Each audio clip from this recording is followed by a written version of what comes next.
नाज़रीन आदाब, न्यूज़ 18 उर्दू में आपका इस्तकबाल है। मैं हूं विसाल आजम और आप देख रहे हैं हमारा खुसूसी प्रोग्राम खास मुलाकात।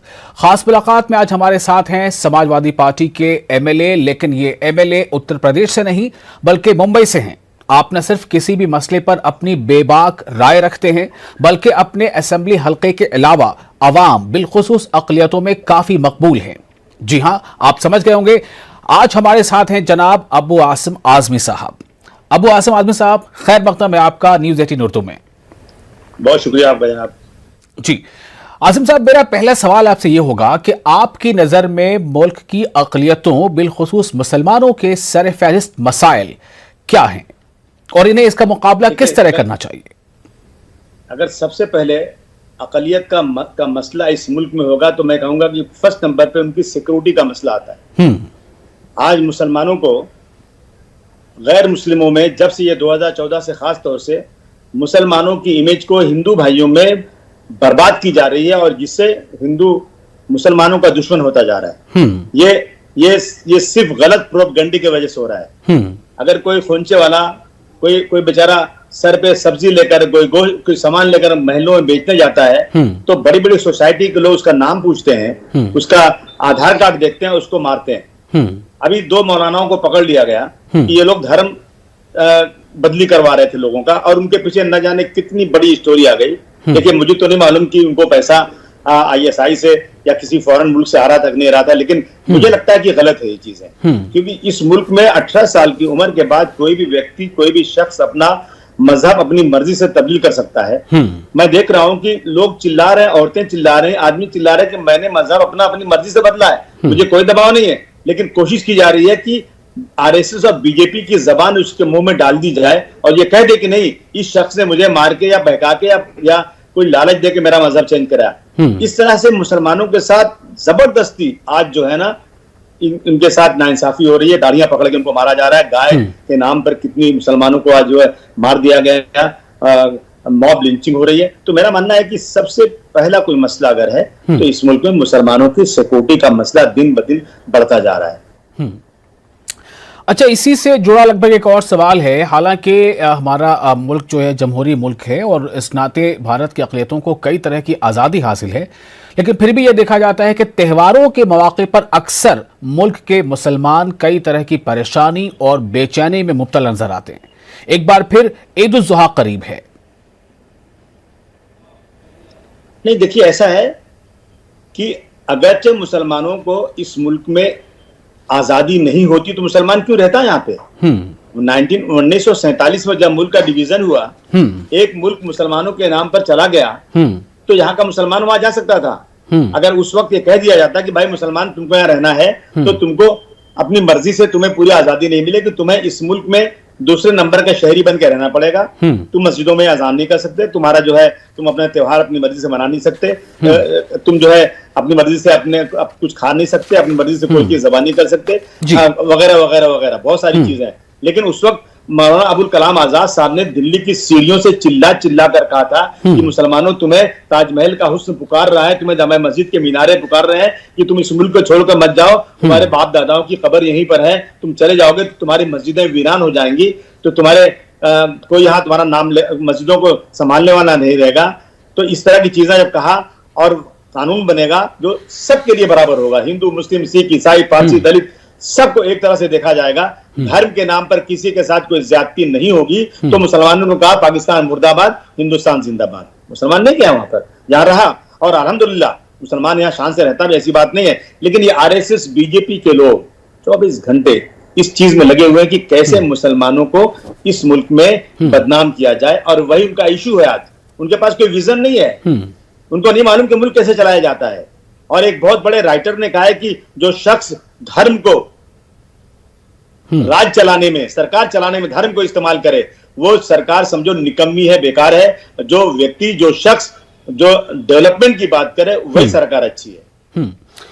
मेरा इशारा खास तौर से इस बात को लेकर है, जैसा पिछली बार ईद उल ज़ुहा के मौके पर देखा गया कि आपने अपने तौर पर काफ़ी कोशिश की कि कुर्बानी के जो जानवर हैं उनकी बआसानी दस्तयाबी मुमकिन हो सके और त्यौहार जिस जज्बे के साथ मनाया जाता है, न सिर्फ ये कि मुंबई महाराष्ट्र के लोग बल्कि दीगर हिस्सों में मुल्क के भी लोग मना सकें। खासतौर से चूंकि आप मुंबई से एमएलए हैं और इस वक्त आप जो मौजूदा हुकूमत है उसको आपकी हिमायत भी हासिल है, तो इस बार भी आप कुछ ऐसी कोशिशें कर रहे हैं जो पिछली बार जो है वो सूदमंद साबित नहीं हो पाई थी। क्या इस बार ये कोशिशें रंग लाएंगी? खबर ये भी है कि आप जब वजीर आला को फोन करते हैं या उनके बेटे को फोन करते हैं आदित्य ठाकरे को, तो वो आपका फोन तक नहीं उठाते। नहीं देखिए, मैं मायूस हूं इस बारे में। मुझे अफसोस है। मैंने सपोर्ट सरकार को जरूर किया, इसलिए किया है कि बीजेपी जैसी पार्टी जो इस मुल्क के हिंदुत्व के नाम पर मुसलमानों को के साथ जुल्म कर रही है, एनआरसी लाएंगे, मुसलमानों के कागजात चेक करेंगे, मुसलमानों को धर्म के नाम पर न जाने कितनी चीजें मैंने बताया। आज इस मुल्क का अस्पताल नहीं है, गांव में मर रहे हैं लोग। ऐसी पार्टी इस मुल्क से चली जाए, ऐसे लोग हुकूमत में ना रहें। मैंने ये समझ के मैंने ये कांग्रेस, राष्ट्रवादी और शिवसेना की सरकार को सपोर्ट किया है जी। मैंने कुछ मांगा नहीं उनसे। अगर मैं शर्त रखता कि मुझे आप इसके बदले कुछ दीजिए, तो वो लोग मुझे जरूर देते, क्योंकि एक एमएलए की पार्टी को भी मंत्री बनाया गया है। लेकिन मैंने कभी मांगा नहीं। मेरा मकसद सिर्फ ये था कि किसी तरह से बीजेपी जैसी पार्टी यहाँ सत्ता से हटे। मैं सपोर्ट कर रहा हूँ, लेकिन ये बात सही है कि बकरीद सर पे आ गई है। राजस्थान से, उत्तर प्रदेश से, गुजरात से, महाराष्ट्र के इंटीरियर से, यूपी से बहुत सारे लोग मुझे फोन कर रहे हैं कि अबू आसिम साहब, हमारे बकरे, हमारी भैंसें तैयार हैं, हमने बहुत मेहनत से पाला है और हम इस उम्मीद पे हैं कि ये बकरी बिकेंगे, जानवर बिकेंगे तो अपनी बेटी की शादी करेंगे, अपने घर बनाएंगे, हमारे बूढ़े बाप का इलाज करेंगे, हमारा कुछ काम होगा। हम बड़ी उम्मीदों के साथ हमने बकरों को पाला है, जानवरों को पाला है। तो बताइए, हम जानवर को लेके निकले कि नहीं निकले? मैंने कहा रुकिए, मैं सीएम साहब से बात करता हूँ तो बताता हूँ। अब सीएम साहब मिलते ही नहीं। सीएम साहब से बात, मैं उनको मैसेज कर रहा हूँ, मिलते ही नहीं, तो मैं करूँ तो क्या करूँ? मैंने फिर उनके बेटे आदित्य ठाकरे साहब को फोन लगाने की बात करने की कोशिश किया, वो बात ही नहीं कर रहे हैं इस बारे में। कहीं अबू आसिम साहब, कहीं ऐसा तो नहीं है कि ये कुछ लोग कहते हैं कि मतलब चूंकि इसके लिए मैंने कोशिश की, मेरा नाम हो, इस कोशिश में एक जॉइंट एफर्ट नहीं हो पा रहा है? क्या यह मुमकिन नहीं है कि आप और साथ ही साथ कांग्रेस के कुछ अरकान असेंबली, शिवसेना के भी कुछ अरकान असेंबली, एनसीपी के भी कुछ अरकान असेंबली, आप लोग मिलकर एक जॉइंट एफर्ट करें? देखिए, जॉइंट एफर्ट भी हो चुका है। मैं शरद पवार साहब के पास गया और मैंने उनसे को लेटर दिया कि एक जॉइंट एफर्ट कैसे होता है कि आप जो है सबको बुलाते हर साल, शिवसेना, बीजेपी, कांग्रेस। बीजेपी के लोग क्या आएंगे? बीजेपी के लोग तो हमेशा मुखालिफ ही रहते हैं। जो लोग सत्ता में बैठे हुए हैं या जो लोग कुछ हमदर्दी रखते हैं मुसलमानों से, ऐसे लोग बैठते हैं। पुलिस डिपार्टमेंट बैठता है, सरकारी महकमा बैठता है, कुछ उलमाए कराम बैठते हैं, कुरैशी समाज के लोग बैठते हैं और उसमें 2 घंटे में डिस्कशन होता है कि भाई बकरीद में जानवर कैसे लाया जाए, कहाँ ज़बह होगा, कैसे गोश्त जाएगा, कैसे पुलिस का एहतमाम होगा। इन सब चीज़ों पे डिस्कशन होता है। तो हमने पवार साहब से कहा कि साहब लेट हो रहा है, अब जरा इसको कराइए। कुछ लोग गए, यहाँ जो मिनिस्टर हैं उनके मिनिस्टरों के पास गए, कई वफद गया। इसमें नाम करने क्या बात है? मैं एमएलए हूं। क्या आपने अपने तौर पर इस बार के लिए कांग्रेस के कुछ एमएलएज हैं उनसे आपने बात की, एनसीपी के एमएलएज हैं उनसे आपने बात की, आपने क्या क्या कोशिशें की? मैंने कांग्रेस के मिनिस्टर से बात किया, मैंने एनसीपी के मिनिस्टर से बात किया, मैंने शिवसेना के मिनिस्टर से बात किया, और किससे बात करूं मैं? तो क्या कांग्रेस के जो अरकान असेंबली हैं, जो आपने कहा कि बहुत सारे ऐसी पार्टियों में अरकान असेंबली भी हैं जो खुद अक़लियती बिरादरी से ताल्लुक भी है उनका, या दीगर ऐसे हैं जिनका इस मतलब मुसलमानों से एक लगाव भी है, क्या इनके साथ पहले से बात करके तब एक वफ्द की शक्ल में इसे आगे बढ़ाया जाए? मुझे लगता है आप इस कार्य में कोशिश कर रहे हैं। जनाब, ये ड्यूटी थी, एक मिनिस्ट्री बनती है माइनॉरिटी मिनिस्ट्री, जो माइनॉरिटी अफेयर्स है उसकी देखने की पूरी जिम्मेदारी होती है। ये ड्यूटी माइनॉरिटी मिनिस्ट्री की है कि वो खुद फोन करे सबको, भाई आइए हम इस पर डिस्कशन करना चाहते हैं। हमें फोन ही नहीं आ रहा है, बात ही नहीं हो रही। तो क्या अब क्या समझा जाए? अब जो भी वक्त रह गया है, इतने इस अरसे में कुछ हो पाएगा या आपने मतलब आप बिल्कुल मायूस हो चुके अपनी कोशिश से? नहीं, मायूस क्यों हो जाएंगे? मायूसी कुफ्र है। आज शाम को मुझे बुलाया गया था कांग्रेस के मिनिस्टर्स बैठे थे, एनसीपी के मिनिस्टर आने वाले थे, शायद वो कहीं लेट हो गए। 1 घंटे में बैठा था, उन्होंने कहा कि नहीं कैसे बकरीद हो सकती होगी, बताइए मुझे आप, कोरोना इतना है। मैंने कहा सुनिए, बकरीद होगी कैसे? कुंभ का मेला हो गया, मुझे बताइए आप कैसे? हमारे नरेंद्र मोदी जी ने जाकर के 5-5 स्टेट में 1-1 लाख 2-2 लाख लोगों की मीटिंग बिना जो अपना मास्क लगाए हुए गाड़ियों में रैली की कैसे कर लिया? हो गया कि नहीं हो गया? हम नहीं चाहते हैं कि हम कुंभ मेले की तरह भीड़ लगाएं। आप तो बोला कि भाई बहुत मुश्किल है इस करना। चलिए, उम्मीद करी चलिए कि आप अपनी इस कोशिश में कामयाब होंगे। और दूसरे कुछ लोगों ने पिछले बार का जो तल्ख तजुर्बा रहा था वो मुंबई और महाराष्ट्र के लोगों को उसका सामना फिर से नहीं करना पड़ेगा। अबू आसिम साहब, एक और सवाल है, पिछले कुछ अरसे में इहानत रसूल सल्लल्लाहु अलैहि वसल्लम के वाकयात कई बार हिंदुस्तान में पेश आए और जो मुंबई में एक तंजीम है रजा अकेडमी, उसने और कई और दूसरी दीगर तंजीमों ने इसके खिलाफ आवाज़ उठाई है। प्रकाश अंबेडकर के मुतालबे की हिमायत करते हुए कहा है कि इसके खिलाफ, ऐसा करने वालों के खिलाफ एक कानून बनना चाहिए। आपकी क्या राय है?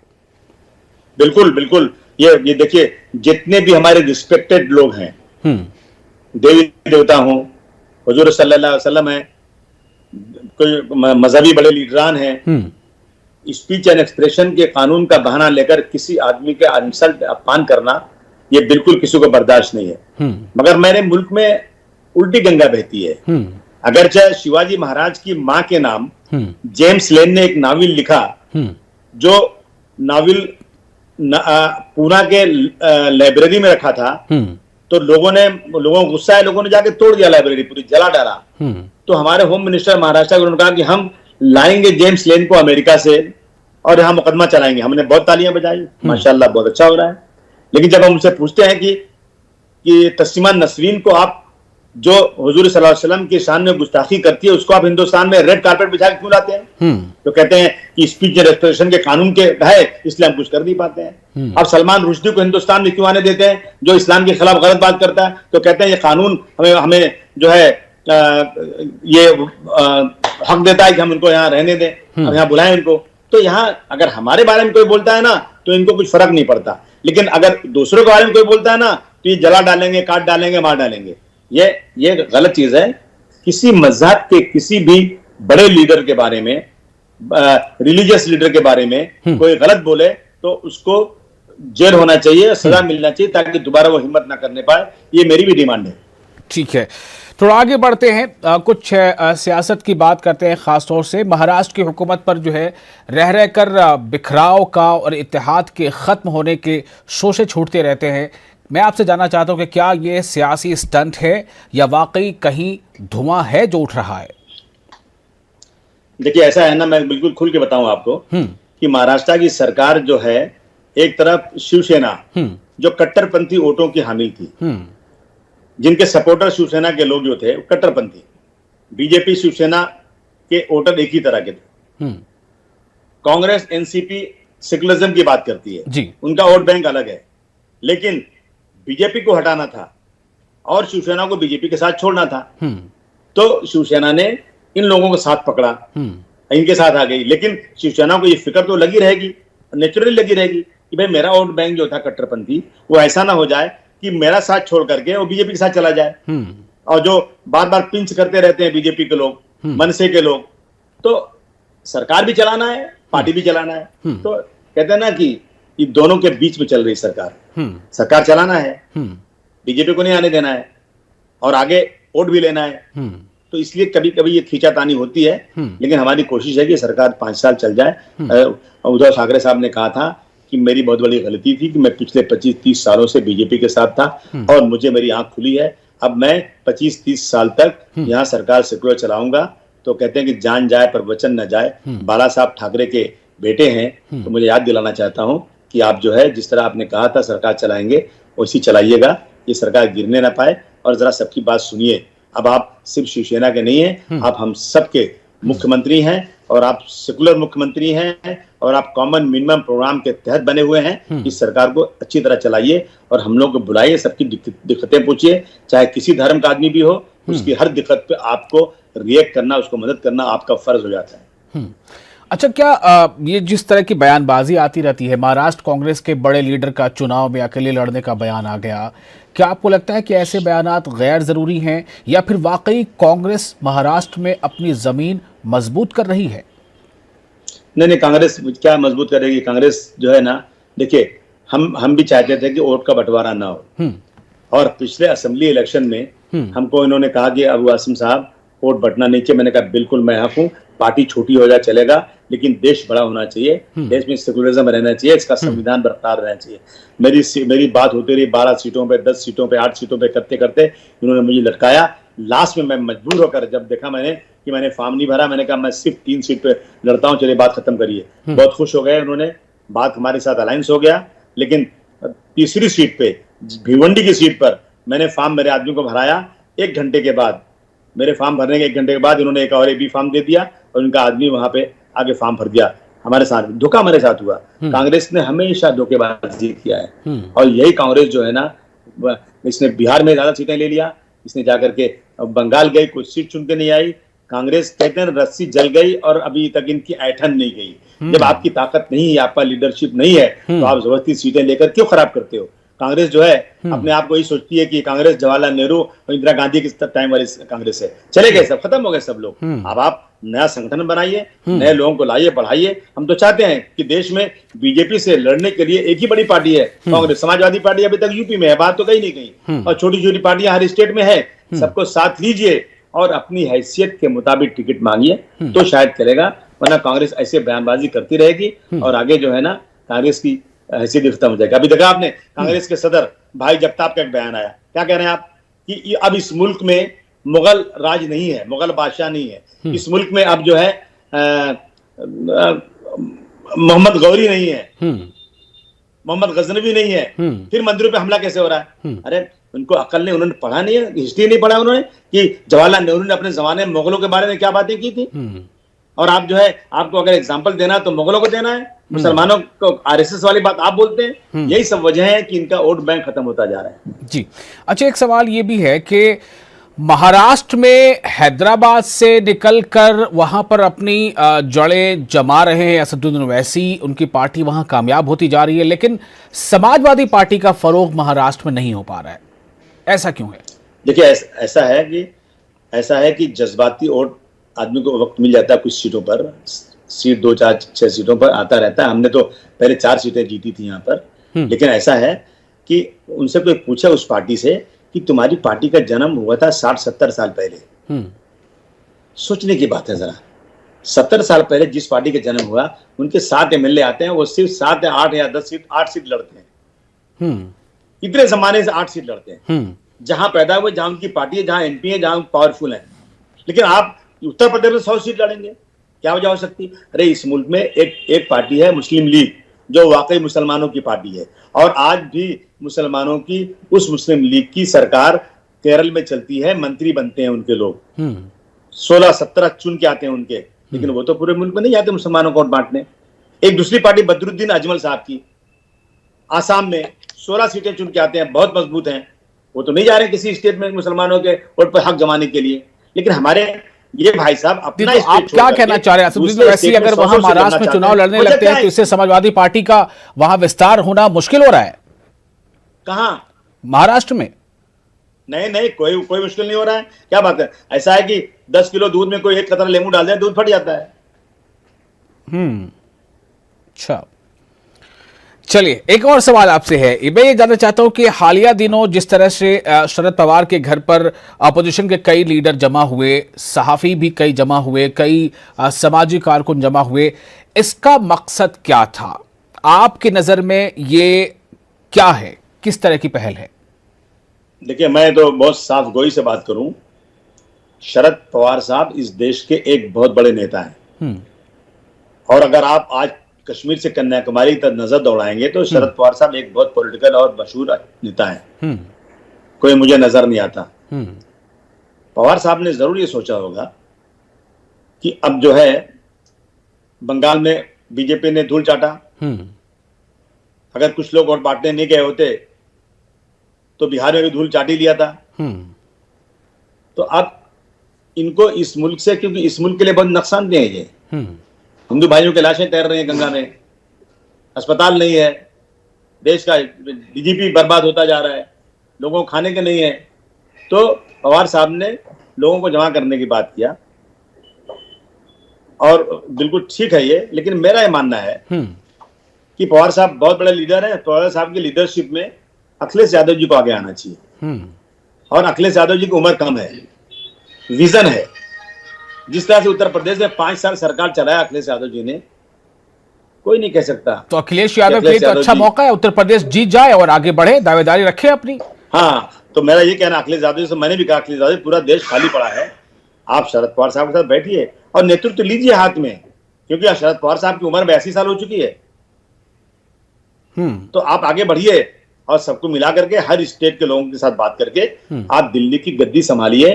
पूरे देश में नजर नहीं कोई आता है। लेकिन पहले लखनऊ, यानी लखनऊ की गद्दी पर पहले कब्जा जमाना पड़ेगा, अगर ऐसा ख्वाब आप समझते हैं अखिलेश यादव का है तो 2024 तो 2022 के बाद ही आएगा ना। तो 2022 में लखनऊ की गद्दी, उसके बाद 2024 में दिल्ली की गद्दी। चलिए, आपकी पार्टी के बारे में ये आपकी सोच है, बहुत अच्छी बात है।